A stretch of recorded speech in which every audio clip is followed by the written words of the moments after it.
This is a sort of informal follow-up to my video on my conlang Amnenas, so if you haven't seen that one, check it out first. The link is in the description. I'm going to show a couple things I didn't have time to get to in the main video, plus some behind-the-scenes sort of stuff.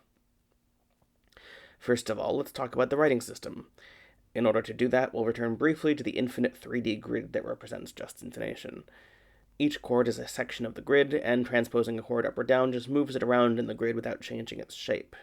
That means each chord quality can be shown as a diagram independent of the full grid. There are 42 different chord qualities used in Amnenas, so we have 42 of these diagrams. The writing system for Amnenas uses modified versions of those diagrams as letters, and of course we all know that 42 is a very good number of letters to have.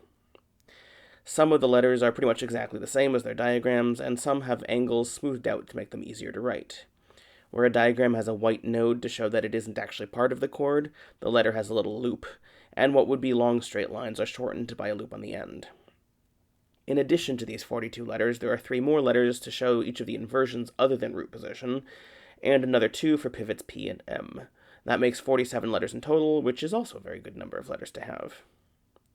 If there's no pivot letter, then a space means there's a U pivot, and no space means there's an L pivot. Sometimes spaces are used after M and P pivots too, and sometimes they aren't, depending on the grammatical context. Here's the beginning of the translation from the video written out. I'll show the rest at the end. Next, I wanted to explain a little bit about what just intonation actually is, and show how I determine which notes to use. Just intonation is all about ratios of frequencies. In any tuning system, an octave is a 2-to-1 ratio. In other words, whatever frequency you start with, if you double it, that's an octave up, and if you have it, that's an octave down.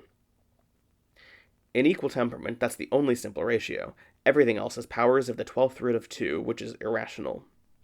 In just intonation, though, it's all simple ratios.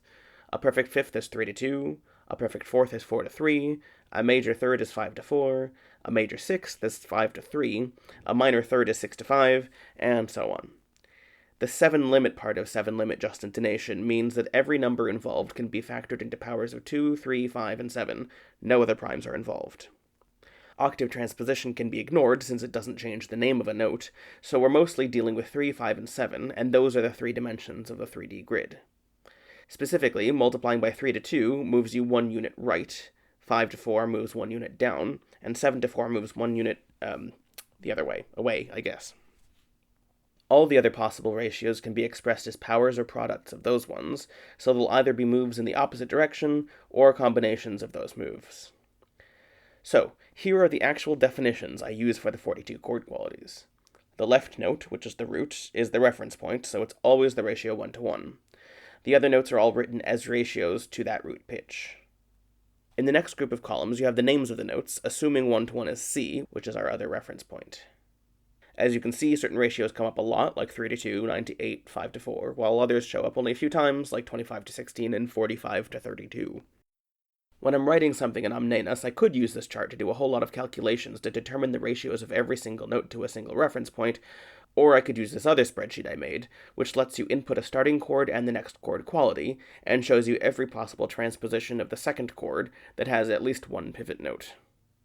The numbers are powers of 3, 5, and 7 for each ratio in the chord, so it's basically just writing out the ratios in a way that the spreadsheet can read. Right now, the starting chord is C major, and it's showing all the other major triads you can get to with pivots. I can select one of those to be the new starting chord, and then change the new chord quality as well. Highlighted cells are the pivots, so you can see which note of the first chord will become which note of the second.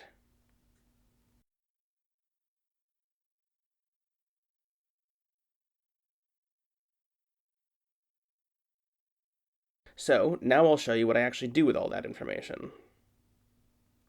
This is a free audio program called Supercollider, which I learned specifically for Amnenas. And by learned, I mean I skimmed some tutorials to figure out exactly as much as I would need for this project and stopped there. But I may return to it for something else, and or try to improve my Supercollider skills for future Amnenas videos. In any case, here's the gist of what's going on here. I have a recording of middle C played on a viola, which I actually made for part of the background music of a previous video. I can play back the original sound file like this. And all this stuff here is telling the computer how to play it back in a more complicated way later. Once this is all set up, I can go down here to actually play the audio file. But now I get to tell the computer how long to play it for, how fast to play it back, how loud to play it back, including changes in volume over time, and how to filter the sound to give it a different quality. Playing the file back at different speeds changes the pitch because that just ends up changing the frequency. So if I play it at double speed, that moves the note up an octave.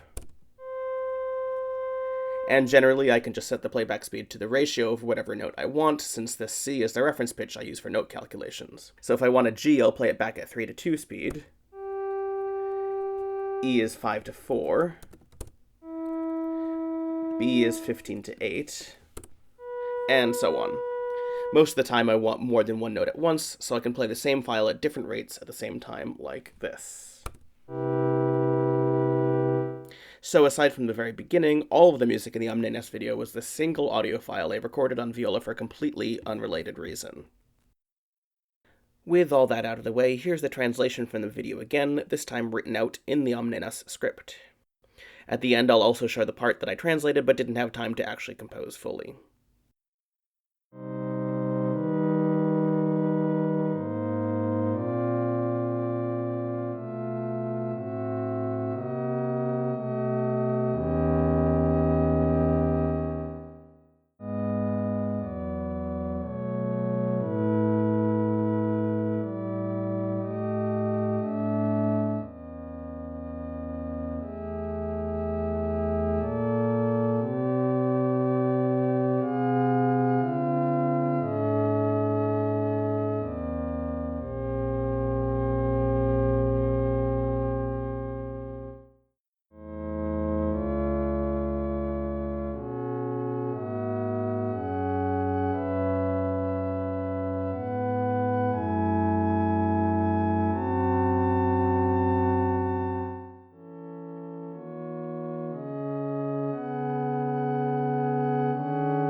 Thanks for watching.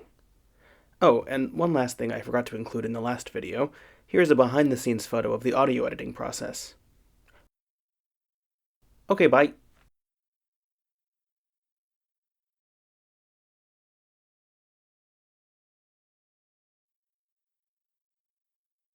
Here is a